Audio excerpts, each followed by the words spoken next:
Aujourd'hui, on va parler d'hypnose. Ça faisait longtemps que j'avais pas parlé d'hypnose, j'avais envie, avec ma petite crevette qui est là. Il y a une confusion, une méprise souvent sur un truc en hypnose qui s'appelle la suggestion. Souvent, c'est le truc sur lequel les gens se disent « Ah, tu vois, là, c'est l'hypnotiseur qui prend le contrôle de mon cerveau et il me fait faire la poule ou le lapin. » Et en fait, la suggestion, c'est ni plus ni moins qu'une liste, une accumulation d'instructions que l'hypnotiseur va donner de manière à faire baisser sa garde au mental, qui lui a besoin d'être contrôlant, il a besoin d'être dans le contrôle. Mais petit à petit, on va essayer de perdre un peu le mental de manière à ce qu'il laisse l'inconscient s'ouvrir pour qu'on puisse aller travailler en profondeur. C'est ça la suggestion. Pour te donner un exemple très simple, c'est par exemple là dans l'instant, tu peux fixer mon regard, vraiment tu fixes mes yeux, tranquillement, sereinement, et au plus tu fixes mes yeux, au plus ta respiration se fait ample, calme, fluide.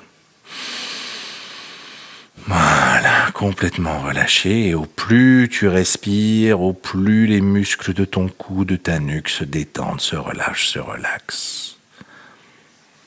Et tu es complètement détendu, tu te relâches de plus en plus, de plus en plus, de plus en plus.